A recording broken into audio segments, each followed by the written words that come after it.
Nazi can mean Ashkenazi and National Zionist at the same time. Those two are not mutually exclusive. The Rothschilds are Ashkenazi, are Zionists, are Nazis. Yes, Hitler put some of them in prison. It's all smoke and mirrors, so it doesn't look like they're working together. But this has been planned for a long time. None of this happens without the Zionists signing off on it long in advance. They're the ones who control all of the money. And the evidence? The evidence are these flags being waved in celebration on the stage in 1933, 6 months after Hitler takes office in Chicago, Illinois, during the Romance of the People, a Zionist pageant that was performed for more than 125,000 in the audience at Soldiers Field. I've gone deep looking, trying to figure out what flag could this possibly be. We see a lot of Israeli flags on the stage. We see a lot of U.S. flags on the stage. And we see a ton of these flags on the stage with a dark background and a light circle. See one of them too with a light circle and a dark circle and a light background. That looks like the Japanese flag. But this flag is the only places that I've found it is in relation to Nazis. It's in Germany. Some sources say 1933, some say 1935 without the swastika, but it's also the Japanese version of Hitler's Youth. They had this. So this is the evidence. Somebody tell me what flag this could be, because I've gone deep on this. I'm stalling to put up more on the screen than I've looked at. You tell me. The Romance of a People was a Zionist pageant to celebrate Jewish history during which a baby effigy is sacrificed to a bull god. This performance took place in 1933 in Chicago during the World's Fair at Soldiers Field, where more than 125,000 people were in attendance. But the play took place 22 times that year, twice in Chicago and 20 times in New York City. I don't care if the scene is 90 seconds or 90 hours. There's no context that makes this okay. It's explained as that the Jews are condemning this behavior and that they stopped this from happening. And no, I don't believe you. I have questions. Number one, explain this hat from the same pageant. Number two, explain this flag from the same pageant. What flag is this being waved on the stage? Number three, explain why the same performance takes place every year at Bohemian Grove, just like you can see in 2000 from the Alex Jones footage. So riddle me those, and then we can talk about the context some more. Zionists waving Nazi flags, Zionists waving Nazi flags, Zionists waving Nazi flags. Zionists and Nazis were working together the whole time. And yes, I am going to beat this dead horse because I am training to fight Creed of the False Gods. I was reviewing footage from the 1933 Zionist celebration, a Romance of the People, where more than 125,000 people watched the same rituals that have taken place at Bohemian Grove in San Francisco for United States politicians for nearly 150 years when I saw this flag being waved. And I thought, Japanese flag waved at a Jewish heritage celebration. It's not possible. It's kind of weird. But my dyslexic ass had it backwards. Japanese is a red circle on a white background, and this is a dark background with a light circle. The flag isn't the rising sun. It's a full moon. So I searched Google. Flag with light circle and dark background, 1933. Survey says Nazis.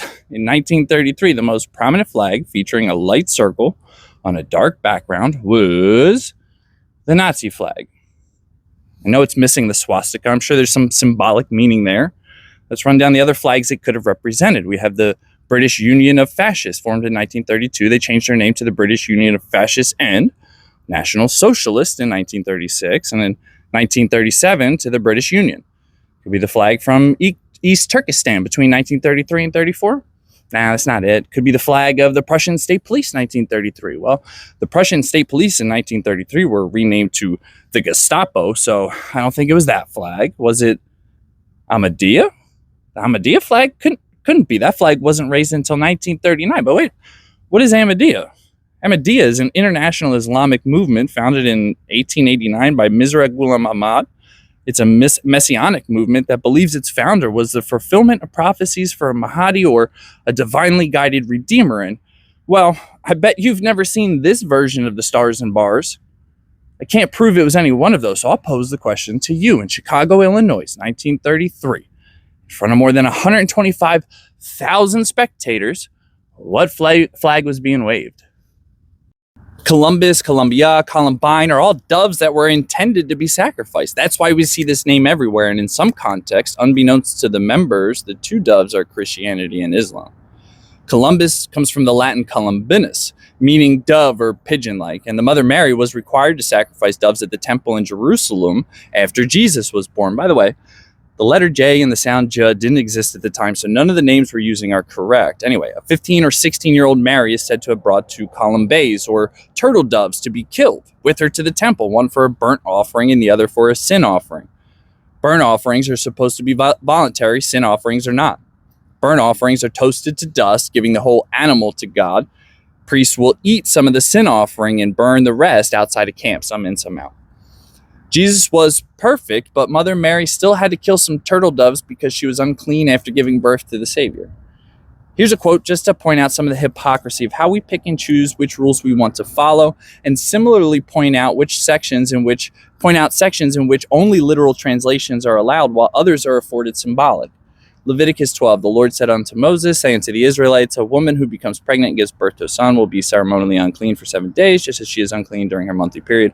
On the 8th day, the boy is to be circumcised. Then the woman must wait 33 days to be purified from her bleeding. She must not touch anything sacred or go to the sanctuary until the days of purification are over. If she gives birth to her daughter for 2 weeks, the woman will be unclean as during her period. Then she must wait 66 days to be purified from her bleeding. It goes on. But if she cannot afford a lamb, she is to bring 2 doves or 2 young pigeons. And this tells us that Jesus, Joseph, and Mary were not from a wealthy family.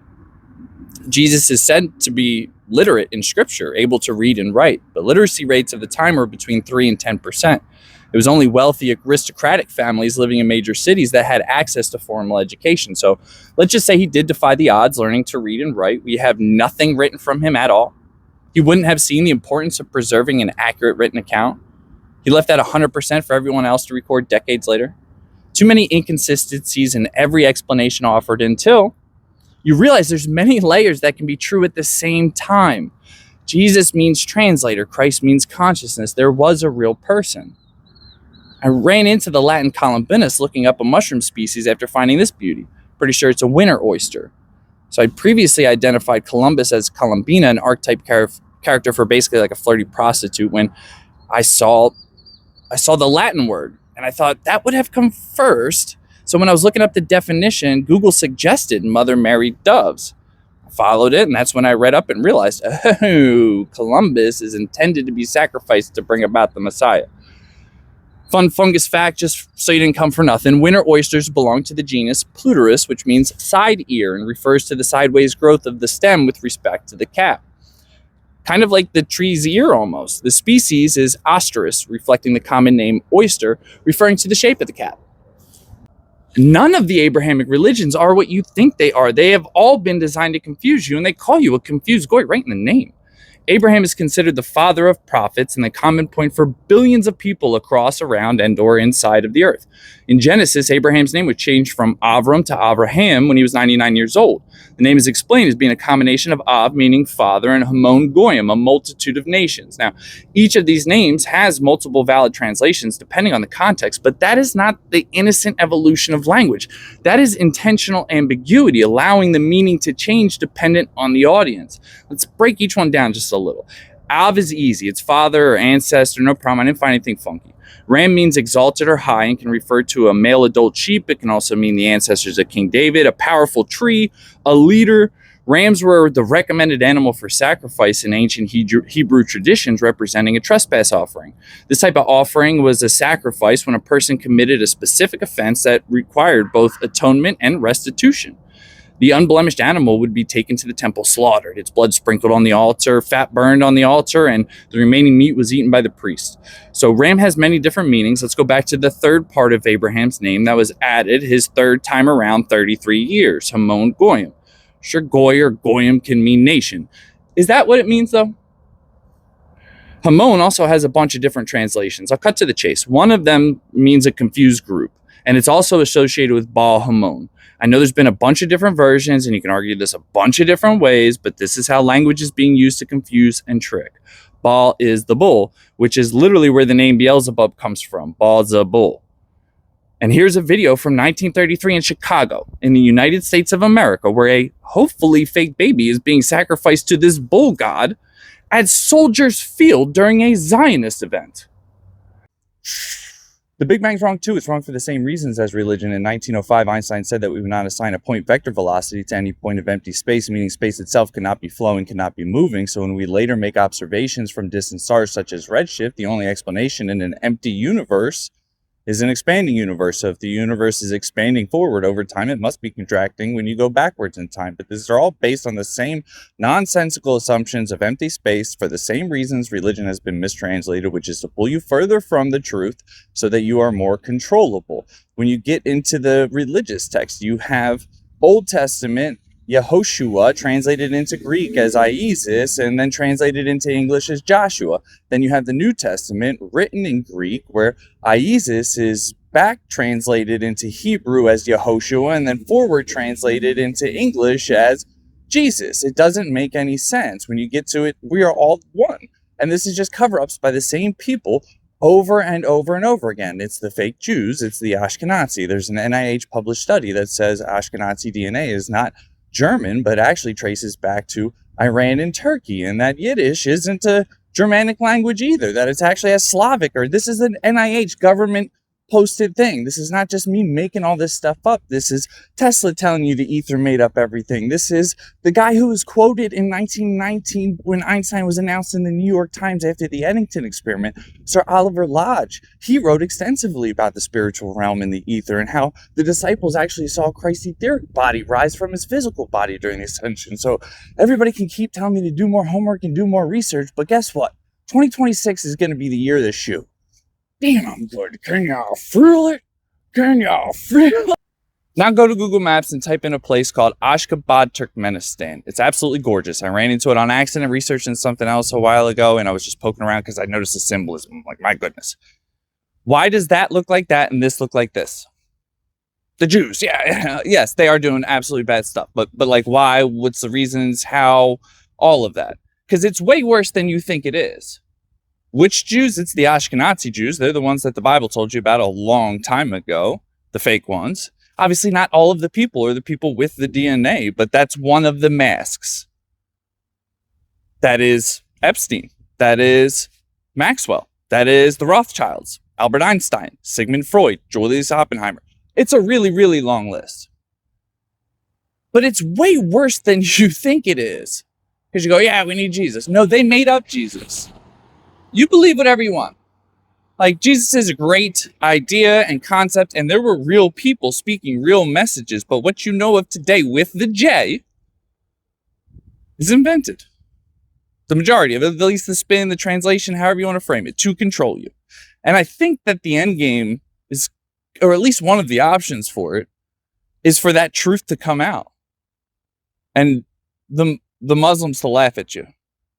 And then implement Sharia law. All of the Abrahamic religions are a problem. All of them. But I think that's kind of how they're going to sit here and play the masses against each other. They're going to make Jews out to be the bad guy. Christians and Jews get together or Christians and Muslims get together to fight the Jews. And then it turns out that the Christians got tricked the whole time and were doing something that they didn't know. And then, oh, well, we need Sharia law now. Do with that what you want. Mark Zuckerberg is just the CIA's useful idiot. I bet you they're the ones running Meta. I bet you they're the ones running all of these companies. The CIA is admitted to owning and operating companies, both overtly and covertly. They ran a secret airline at one point. I bet you the Denzel movie where he's bringing heroin over in the coffins, I bet you that's about the CIA.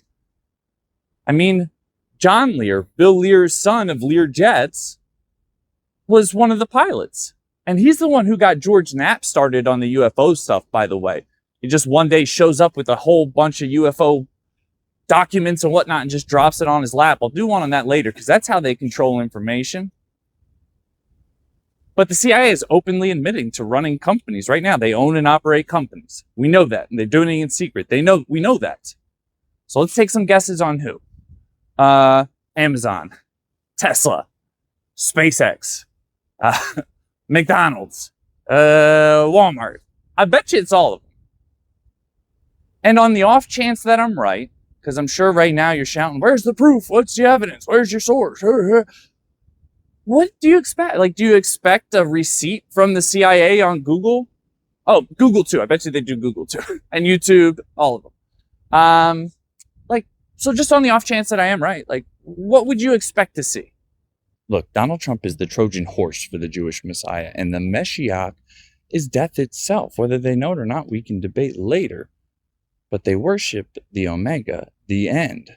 Not just human death, the ending in all forms. Because if you control how one thing goes out, you can control how the next thing comes in. I got into religious and governmental conspiracies and corruption from quantum mechanics, from physics. I had no intention about talking to any of this stuff. But I realized the same cover up there was by the same people here and the same thing there, and it's all for the same reason. And it's all very simple. It's like you hear quantum mechanics go, ooh, what does that even mean? It just means quantized. What does quantized mean? It just means you put a number to it. All of these things are symbols for concepts that are real and imaginary at the same time. And it's very, very confusing to try to communicate these, so we dumb it down. But people are as smart as the information that they have access to. If you can recall from information a big bang, you are intelligent. Made a post about picking up trash the other day. I did a year ago. I started a nonprofit and was picking up trash in Camden. I load up a rucksack with water and snacks and go give it out and talk to people. And everybody on the streets was like really intelligent, nice people. And I'm like, what? They all just stopped playing by the dumb rules. The rules are made up, but rules are fun. We crave structure. A framework is a good thing. We just need a common goal between humanity for us to be able to come together. And I mean, this concept of a shared enemy is used against us constantly. They want you to hate the Jews. They want Israel to be the bad guy because that's the fastest way to unite under a cause. That's the fastest way to get money sent and whatever. I mean, the 1975 oil embargo was Arabs restricting oil because of our support for Israel. These are not new problems. This is much older. And I found that the best way to understand any concept is to go back to the origin. When did it get accepted? Where did it start? What's the information? And what was the threshold required for evidence to consider something proven? Because, boy, the thresholds for initial consideration are like abysmal. They're so low. And then you set this bar of evidence required. Anyway, I don't have all the right answers. I'm just trying to spark some conversation. Donald Trump's apparently Jewish now. How do all the Christian supporters feel about that one? Is he the Antichrist? Is AI? Are they trying to bring about the Jewish Messiah? What is the Jewish Messiah? What do they want? What does it all mean? It's way simpler than anyone wants to allow. See, the tippy tip top, they're Gnostic. They don't really practice Judaism or Christianity. They don't practice any of these religions. They use them as tools to control the population. Seems kind of obvious at this point. But the Messiah, Mashiach, comes from the same word that Mass does, and it means the end. It's over. The Omega. But see, you can't have the Omega without the Alpha. Death isn't really real. It's just a phase transition, return to the whole. Life is eternal, but not in this body. You only get one shot in this body with this brain, with these memories. So Christmas, it represents the Alpha and the Omega, the anointed one, the beginning and the end. See, they could just kill all of us. If this was just bloodline or this was just whatever, they could just wipe us off the face of the earth right now, whoever they wanted. They have everybody's DNA. They have all the info. It's too late. Why don't they? They're squeezing us. But they're giving us choices. That's the thing. Like, society could just be like, hey, you know what? No more war. Let's just stop. And it's like, oh, you can't do that. Literally, just convince every human not to kill another human today. And if that feels good, just maybe we try it again tomorrow. I don't know. There was a global civilization that had different technology, utilizing free energy, that was able to heal people and live harmoniously with the earth. And then there was some kind of apocalypse, a flood. And we're living after that. People couldn't figure out how to get their crap together enough to rebuild that type of society. So religion was created. Ra was reduced to a sun god, to a deity. And then that lie has just been compounded. That's really it. These are all compoundings of the same lie. We're all made from the same stuff. I backed into all of this from physics, going, wait a minute, Einstein's wrong. Wait, it's kind of obvious that Einstein's wrong and the original papers are mistranslated today. Oh, Robert Maxwell, Ashkenazi, Epstein, Rothschilds. Why? Boom, boom, boom, boom, boom, boom, boom. It all ties back to what I just told you. All the babies in church artwork, like in the walls, in the engravings, in the details. I think that Tartaria, ancient Egypt, one of these pre-existing civilizations that was able to live harmoniously with the earth, worshiped the children, worshiped the babies, and knew if you take care of the kids, they will take care of the adults, and that society will flourish. And that everything changed when we stopped worshiping the Son and started worshiping the Father.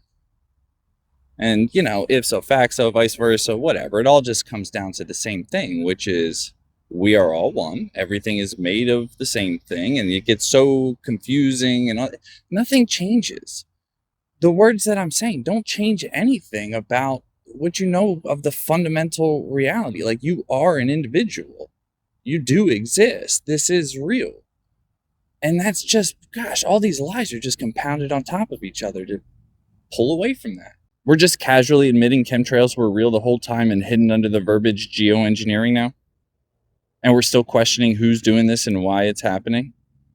Let's talk about what the benefits are. Well, the fossil fuel industry gets to repurpose their excrement, their leftovers, just like they have with the food industry. Then the particulates in the sky lessen the efficiency of solar on the ground, thereby enhancing the dependency on fossil fuels. The particulates also warm the upper atmosphere, intensifying storms, intensifying the destruction from those storms. Whoever controls the finances of the area gets to control the rebuilding. Insurance companies get to raise premiums, thereby controlling the demographics that get to inhabit specific locations. It's the government working with corporations and religions. It's all hand in hand together. I wouldn't be picking on religion if it wasn't. Look, Voldemort is actually Gnostic, meaning they believe in a distant, benevolent God that will forgive the sins of the master as long as the master allowed the slaves free will. But the missing link is that the lesser God that created this world is Voldemort, is the puppeteer, is the architect of the Matrix. They are the ones who created this false reality that is society in which we live, where we are our own slaves to saviors, where we say we're going to wait for tomorrow. We sacrifice today for tomorrow constantly. The story of Jesus it's the story of the sacrifice of the innocence of Mary. It's what it really is. All these symbolic, it's all about the kids. And we worry more about the adults today than the kids. Kids have become a burden on society where we have to get rid of them at daycare. And we're just not set up to make strong children. Because if you just take care of the kids, the adults will figure it out. But they know this. This is why the Rockefellers created the education system. This is why it specifically targets ages 5 to 7 in your formative years. This is why you have to pay for your own preschool, because the kid, you can't really program them yet between 1 and 4. So it's like you pay for it. Then once I can get some benefits, sure, bring them on in. I don't know. It's more unlearning than it is learning. This is all stuff that you know deep down, you've just been taught a whole bunch of bullshit in the other direction. Could we have had our own Hitler here in the US who was lying in wait and just never got called up to the big leagues? I just covered a bunch of Zionist nonsense that happened in 1933, and the following year, in 1934, the world would learn about the business plot, an alleged plan to use retired Marine Corps General Smedley Butler to overthrow FDR in a coup known as the Business Plot or Wall Street Putsch. On November 20th of 1934, the McCormack-Dickstein Committee began examining evidence on the case. In the 1990s, Dickstein, as in McCormack-Dickstein, was found to have been a Russian spy who was in charge of a whole bunch of un-American activities committees. November 21st, the story of the alleged plot hits the press. November 22nd, the very next day, the New York Times called it a gigantic hoax. The prior year, Smedley Butler went across party lines to openly support FDR during the 1932 election. He was publicly denouncing capitalism in 1933 when Wall Street banker Jerry Maguire, who was also a World War I veteran and happened to be advocating for the U.S. to return to the gold standard, approaches Butler in hopes of getting him to support the banks in a coup against the man Butler was just openly supporting in the presidential election. The committee concluded investigation by saying the plot was absolutely real and could have been carried out by the bankers anytime they wanted. Smedley Butler, by his own words, was a subpoenaed witness. The plot starts in 1933, and Butler doesn't say a word to anybody until after an investigator approached him with a subpoena and told Butler that the investigators had identified him with the case. How does this constitute a whistleblower? The fall man, Jerry Maguire, who was an otherwise healthy 37-year-old, would die of natural causes just a few months after the committee concludes. My working theory is that had FDR not played ball, whether it seems like it or not, this plan would have been implemented and Smedley Butler would have been the mustached man of America. When the plot was deemed unnecessary and abandoned, Voldemort had Smedley Butler backdate the story with his prior personal secretary and fellow Philadelphia Quaker Paul Comley French. French immediately prints the story to take control of the narrative and point the finger where they wanted. Then the New York Times casts a shadow of doubt and cloaks the concept with controversy. It's the same playbooks over and over. The deception surrounding the Minnesota ICE shooting is far worse than you think it is. I'm a former military police officer and current influencer wannabe. If there were 2 tiers of thank you for your service, I'd get the lower one, but I'd still get one. And I've reviewed the body cam footage, the cell phone footage, and the Google Trends analysis, and the conclusion is bad. The theory is Google is backdating tragedy keywords searches to Israel in Google Trends to further divide everyone. That's all. What's their goal? Their goal is to end human thought, like literally just turn everybody into mindless drones. And you think that's played out, but the blitzkrieg that you hear about, it's a mental blitzkrieg. It's not that good information doesn't exist. It's that so much information exists, you don't know what's good from bad. So you just go, I'm just living my day to day. That's the whole strategy. And the only way is to fight through it and to think about these things critically. I often get accused in comments, whatever, but I just want to talk about it, about overuse of AI and internet sources and Google sources. And I'm like, I'm thinking critically about all these, all right? This thinking cap isn't just for hiding the male pattern baldness. So when I saw the shooting, it felt authentic. Bad shooting, like should not have put himself in that scenario. We could break that down separately, the legalities and all that, but it felt like an authentic reaction. It didn't feel like he was looking for like a premeditated opportunity to take out the victim. It looked in the moment, but bad decisions. So that's kind of tough to spell out there. But when you draw the lines to the esoteric symbolism, you can do that anywhere. Move her a couple blocks in any direction. I'm sure you can find it because the symbolism is just so deeply rooted in our society. You can make those connections. Now, in other cases, those are legitimate connections. Like, I don't know, Charlie Kirk getting searched. I don't know, that might have been legit and this one not. But when I look up the search history, I look at the US over the past 12 months, there's no searches of the victim's name. When I look up worldwide, there's no searches of the victim's name. But when I look up Israel, there are searches of the victim's name. So none worldwide, but yes in Israel.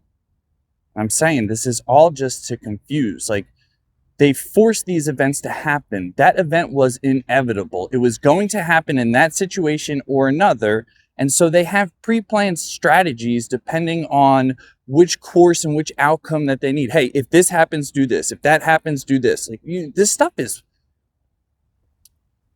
The only way to fight through it is to think about it and to talk about it and to think critically about it. And, don't share my stuff. Put up your own opinion, share your thoughts, share your voice, put authentic thought into the algorithm. Like, we have these tools and we're just using them to troll. It's fun trolling. I do it too. But we have an opportunity to take back society and do blah, blah, blah, whatever, revolution. Yes, like all of that. So love y'all. See you out there.